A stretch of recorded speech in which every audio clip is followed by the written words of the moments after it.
Sabdo Palon is reborn urban legend. Hei, anak cucu zaman gawe. Kalian ini pandai sekali menghitung likes dan views. Tapi giliran menghitung umur, pura-pura lupa. Padahal umur itu seperti nasi di panci. Pelan-pelan habis, tak bisa diisi ulang. Aku, Sabdo Palon, datang bukan untuk menakut-nakuti. Aku datang untuk mengingatkan. Sebab kalian ini, kalau bicara kematian, wajah langsung tegang seperti melihat tagihan listrik. Padahal mati itu bukan musibah. Ia hanya pintu. Pintu yang semua orang pasti lewati, meski tak ada yang mau antre di depannya. Wejangan leluhur yang gak bosen untuk disampaikan.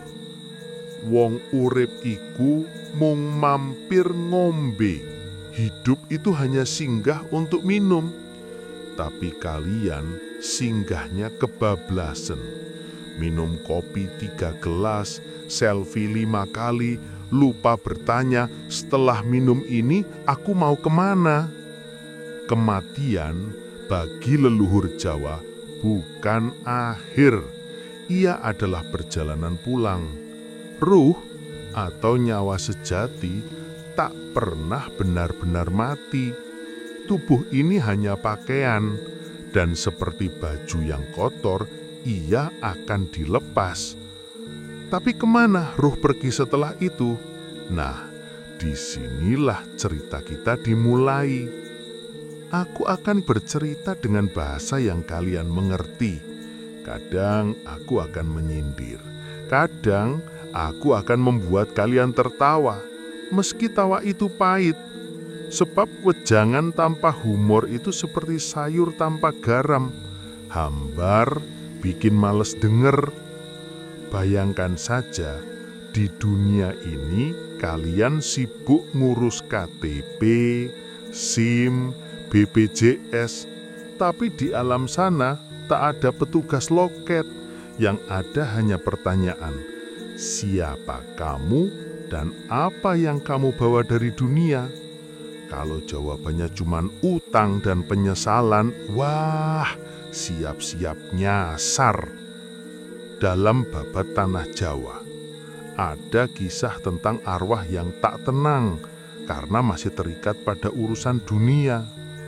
Leluhur mengajarkan, lepaskan beban sebelum pintu itu terbuka. Tapi manusia modern, beban malah ditambah. Hutang cicilan, dendam lama, ego yang dipoles seperti mobil baru. Jadi, sebelum kita melangkah lebih jauh, aku ingin kalian duduk tenang. Tarik napas, rasakan bahwa setiap hembusan adalah pengingat. Satu langkah lebih dekat ke pintu itu. Jangan takut. Takut hanya membuat kalian lari dan pintu itu tetap menunggu. Hari ini kita akan berjalan bersama.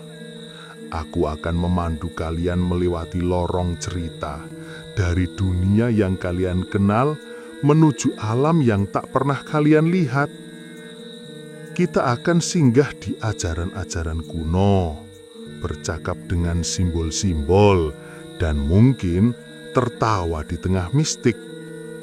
Sebab seperti kata pepatah Jawa, urip iku sawang sinawang. Hidup itu saling memandang, dan kematian, itu hanya giliran kita untuk dipandang balik oleh semesta.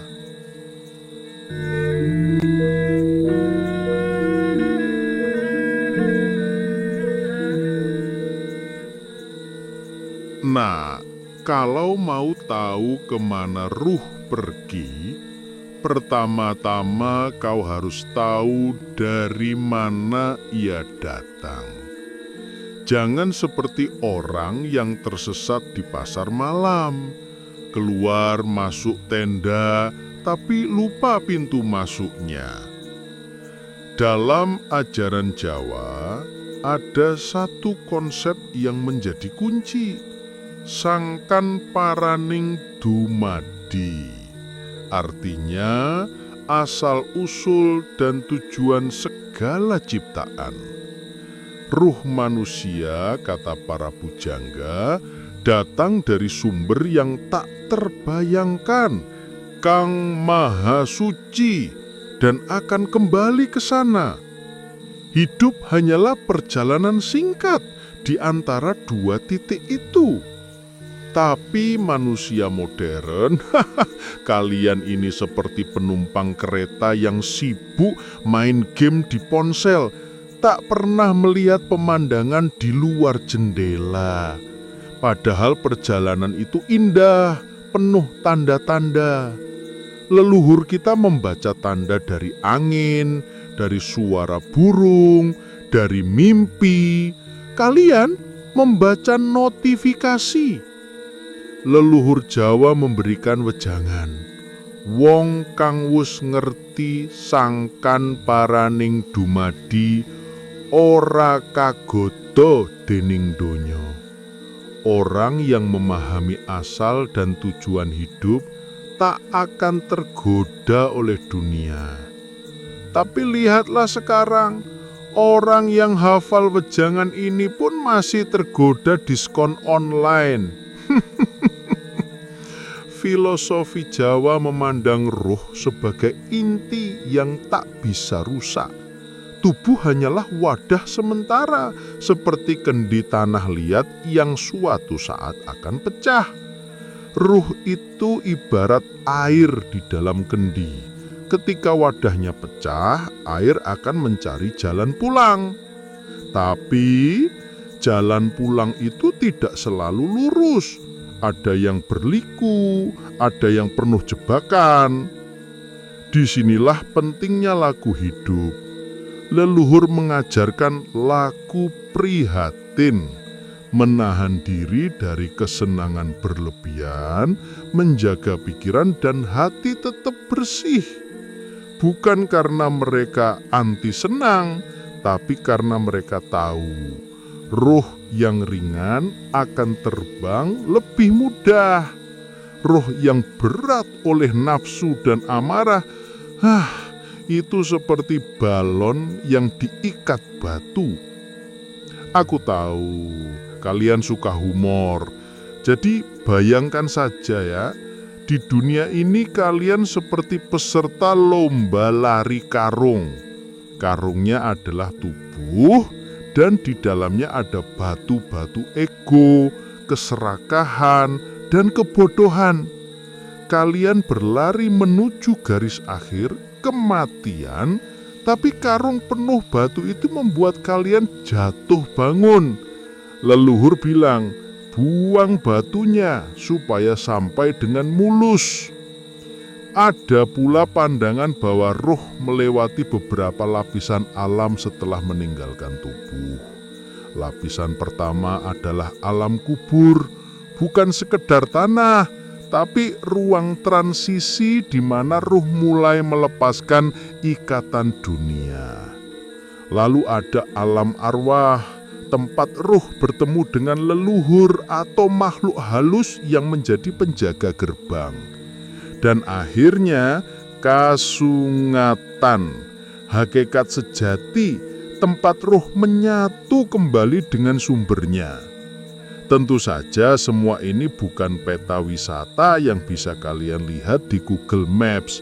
Ini adalah peta batin yang hanya bisa dibaca oleh mereka yang mau belajar.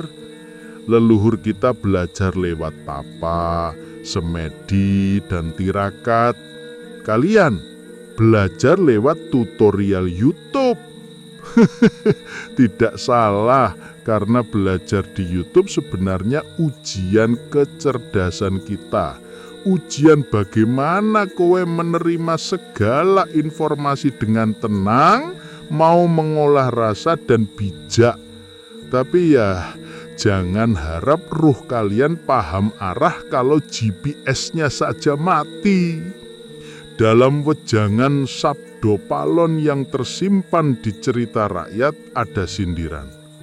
Wong mati iku ora lunga, mung ganti alamat. Alamatnya yaitu tadi, tergantung bekal yang dibawa. Jadi, sebelum kita membahas kemana ruh pergi, pahami dulu, ruh itu bukan barang hilang. Ia pulang. Pertanyaannya, pulang ke rumah yang terang atau rumah yang gelap? Dan itu anak cucu tergantung bagaimana kalian hidup sekarang.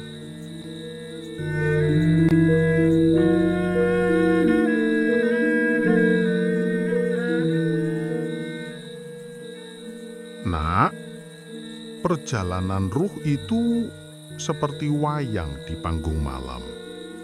Ada dalang, ada gamelan, ada gunungan yang berdiri tegak di tengah.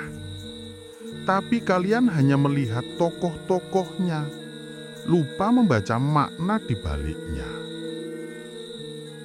Legenda ruh yang menunggu di tanah Jawa, ada cerita tentang arwah yang menunggu di alam antara. Mereka tidak langsung pergi ke tujuan akhir, melainkan singgah di tempat yang sunyi, seperti terminal malam tanpa lampu. Di sana, roh menunggu panggilan atau menunggu dirinya siap. Konon, ada seorang petani dari lereng Merapi yang meninggal mendadak.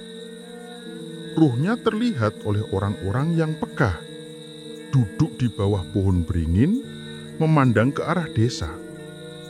Ketika ditanya oleh seorang dukun sepuh dalam semedi, ia menjawab, "Aku belum siap pulang, masih ada sawah yang belum kutuai." Humor pahitnya, sawah itu sudah diambil alih oleh anaknya dan hasil panennya dijual untuk beli motor. Ruhnya tetap menunggu, entah untuk apa. Simbol gunungan wayang. Gunungan dalam wayang bukan sekedar hiasan. Ia melambangkan alam semesta. Awal, tengah, dan akhir. Saat gunungan ditancapkan di panggung, itu tanda cerita dimulai. Saat diangkat kembali, cerita selesai. Begitu pula hidup. Gunungan pertama adalah kelahiran, gunungan terakhir adalah kematian. Hehehe, Sabdo Palon mau sarkas. Kalau hidupmu penuh drama, jangan salahkan dalang. Mungkin kamu sendiri yang suka minta adegan tambahan. Tumpeng dan bunga setaman. Dalam upacara kematian Jawa, sering ada tumpeng dan bunga setaman. Tumpeng melambangkan gunung, tempat para dewa dan leluhur bersemayam. Bunga setaman adalah simbol keharuman nama dan doa yang mengiringi roh. Tapi di zaman sekarang, bunga setaman kadang diganti dengan bunga plastik. Sabdo Palon tertawa lirih. Kalau doa saja sudah plastik, jangan heran kalau roh bingung arah. Transit roh. Bayangkan roh seperti penumpang yang baru turun dari kereta malam. Ada yang langsung dijemput oleh keluarga leluhur, ada yang harus menunggu di ruang tunggu. Ada pula yang tersesat karena membawa terlalu banyak koper berisi penyesalan, dendam, dan hutang karma. Humor Sabdo Palon sarkastik. Kalau di dunia kalian bisa bayar porter untuk angkat koper, di alam sana tidak ada jasa angkut. Semua beban harus kalian pikul sendiri. Simbolisme alam. Beringin, lambang perlindungan dan penghubung dunia manusia dengan dunia gaib. Air mengalir, perjalanan ruh yang terus bergerak, tak pernah berhenti. Api lilin, cahaya kesadaran yang menuntun roh di kegelapan. Sabto Palon berkata, "Kalau lilinmu padam sebelum sampai tujuan, jangan salahkan angin. Mungkin kamu sendiri yang lupa menjaga nyala." Pesan di balik simbol. Leluhur Jawa tidak membuat simbol untuk hiasan semata. Setiap benda, warna, dan bentuk adalah bahasa. Roh yang peka akan membacanya seperti membaca surat. Roh yang buta akan menganggapnya dekorasi.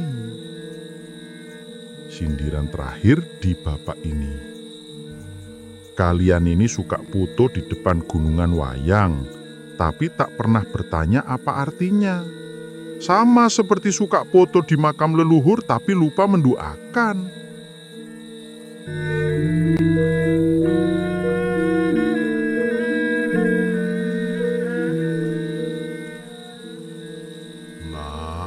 Kematian itu bukan titik.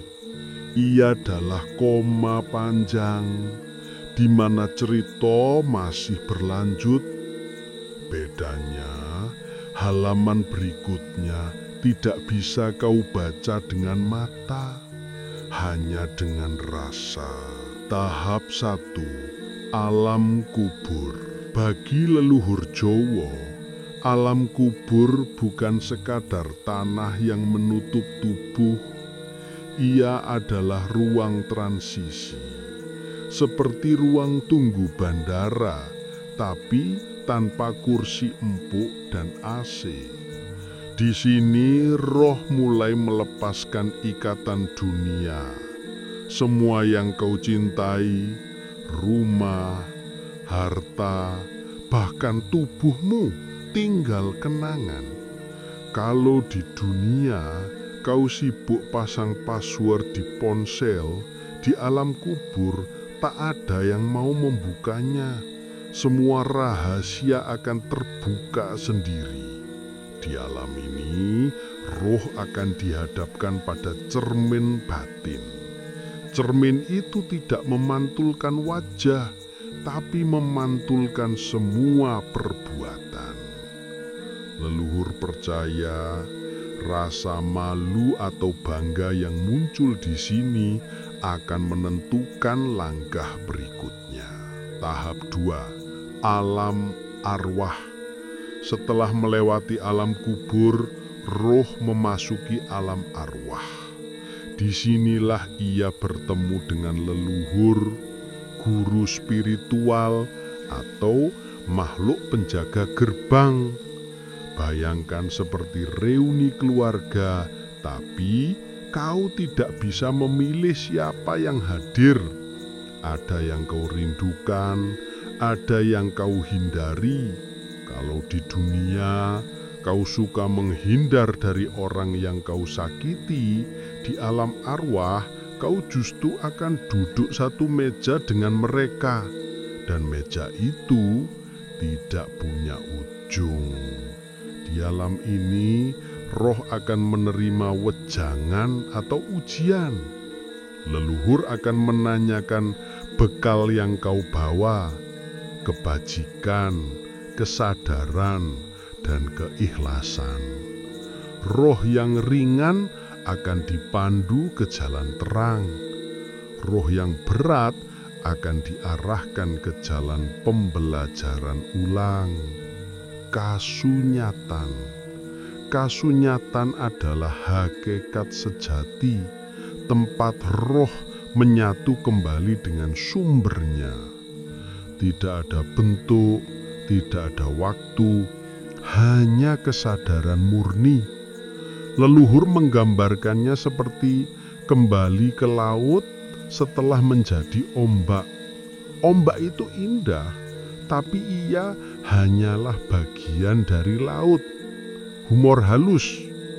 Kalau di dunia kau bangga jadi ombak yang tinggi, Di kasunjatan, kau akan sadar bahwa semua ombak akhirnya rata.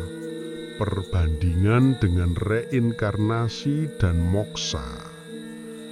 Reinkarnasi, roh kembali ke dunia dalam bentuk baru untuk melanjutkan pelajaran yang belum selesai.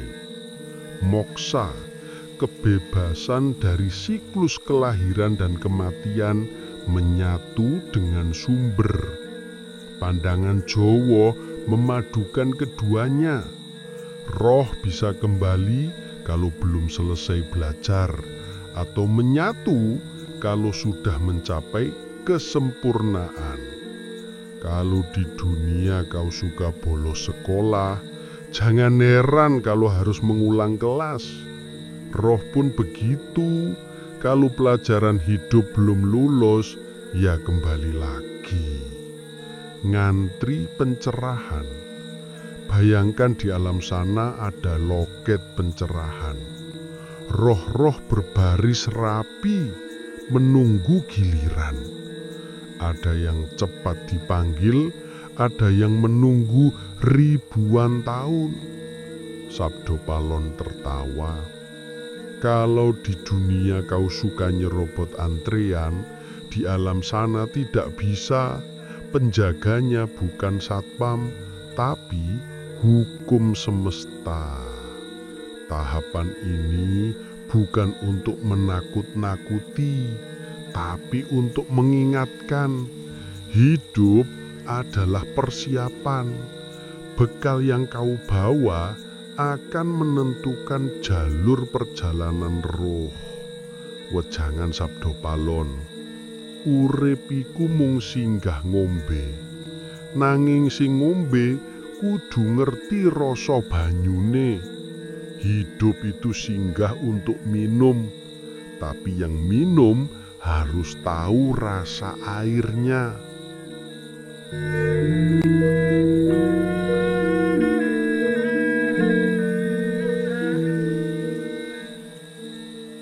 Nah, kitab-kitab Jawa iku bukan sekedar lembaran kuno berdebu di perpustakaan. Ia adalah peta batin. Sayangnya, banyak yang menganggapnya seperti buku resep. Dibaca kalau mau, dilupakan kalau kenyang. Dalam wejangan leluhur Jawa, ono ajaran sira iku dudu badanira, badanira iku dudu sira. Engkau bukan tubuhmu, tubuhmu bukan engkau. Maknanya jelas, ruh adalah inti, tubuh hanyalah wadah.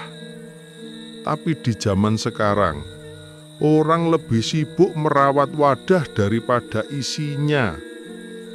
Wejangan Sabda Palon. Kalau botolnya mengkilap tapi airnya keruh, siapa yang mau minum? Dalam kisah Sabdo Palon Noyo Genggong, aku pernah berkata kepada Prabu Brawijaya, sopo kang ora eling marang sangkan paraning dumadi, bakal kesasar ing dalan tanpa peta. Siapa yang lupa asal dan tujuan hidup akan tersesat di jalan tanpa peta. Tafsir modernnya, kalau hidupmu hanya mengikuti tren tanpa arah, ruhmu akan bingung mencari rumah saat tubuhmu selesai dipakai. Ngudi kasampurnan, ojo mung nudi kamulyan. Kejar kesempurnaan batin, jangan hanya kejar kemuliaan dunia. Tapi lihatlah sekarang, orang berlomba-lomba memamerkan kemuliaan di media sosial, padahal batinnya seperti rumah kosong. Humor pahit, kalau rumah kosong itu dipasang wifi, tetap saja tidak ada yang mau tinggal. Dalam tafsir kontemporer, Sabdo Palon mengajak pendengar untuk membaca ajaran ini dengan kacamata zaman sekarang. tubuh, akun media sosial, penampilan luar. Roh, isi pikiran, niat, kesadaran. Kalau tubuhmu penuh filter tapi ruhmu penuh sampah, perjalanan setelah mati akan seperti naik kapal bocor. Sarkasme sosial. Banyak orang hafal wejangan leluhur, tapi hanya untuk dipamerkan di acara formal. Begitu keluar dari panggung, wejangan itu ditinggalkan. Wejangan itu bukan dekorasi pidato. Iyo adalah bekal perjalanan. Kalau bekalmu cuma kata-kata, rohmu akan lapar. Para leluhur Jawa berpesan, kitab-kitab Jawa itu kompas. Tanpa kompas, perjalanan roh akan seperti kapal tanpa nahkoda. Aku Sabdo Palon memberi wejangan, ojo nganti uripmu mung dadi crita, nanging dadi dalan kanggo bali.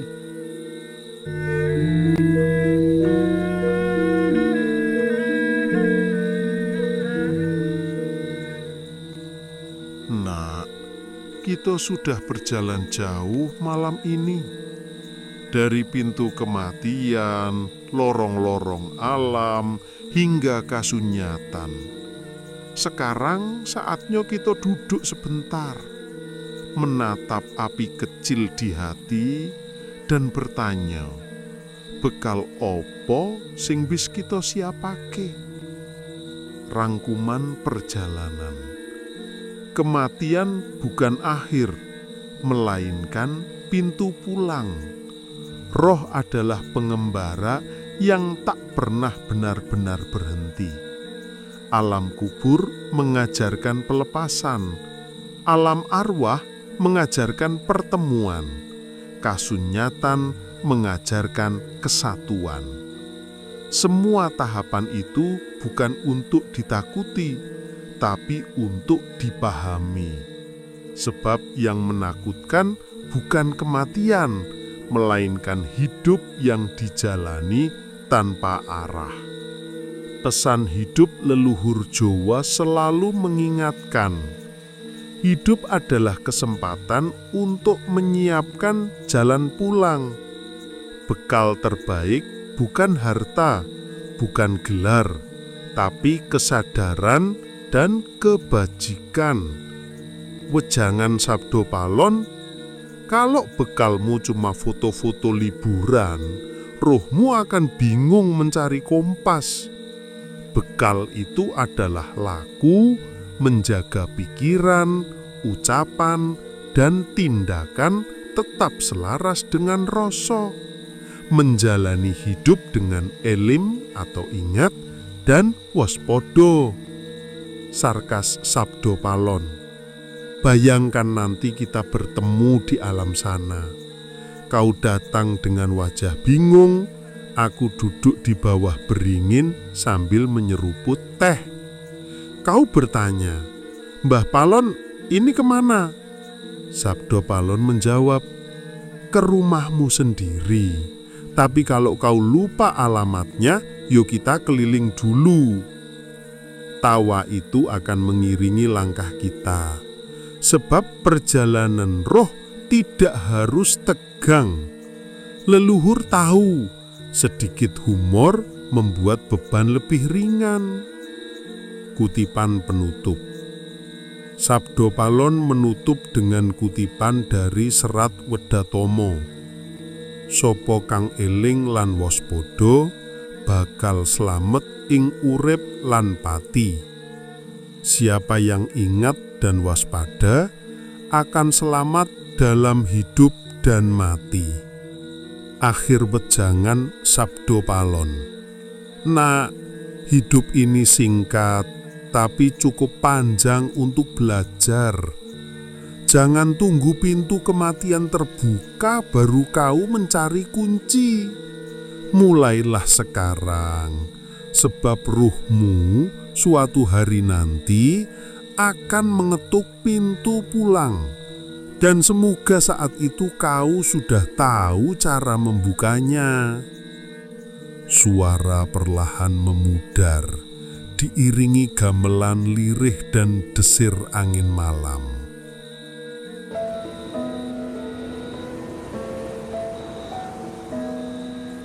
Sopo sejatining ingsun,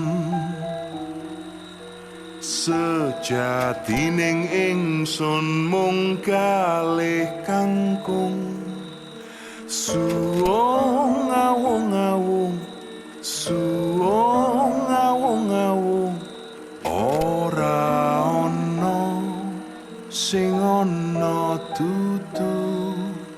Zat sira zat ingsun, zat sira zat ingsun, ingsun ya sira, sira ya ingsun.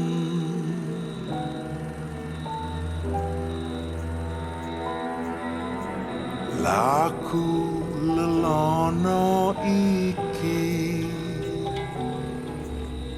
tanpa amu lan tanpa drengki, ngleremke angkara, ngleremke murka, netepi rasa kang jati. Suwung ngawung-ngawung, suwung ngawung-ngawung, ora ana sing ana dudu. Zat sira zat ingsun, zat sira zat ingsun, ingsun ya sira, sira ya ingsun. Ingsun ya sira, sira ya ingsun, sira ya ingsun, sira ya ingsun, ingsun ya sira, sira ya ingsun, sira ya ingsun, sira ya ingsun.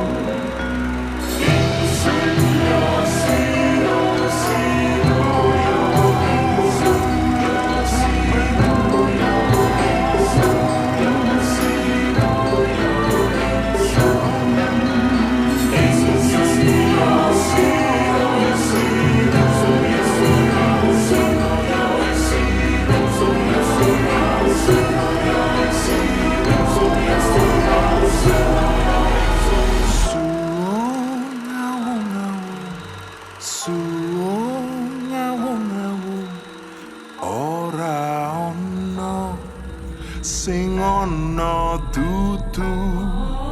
Zat sira zat ingsun, zat sira zat ingsun, ingsun ya sira, sira ya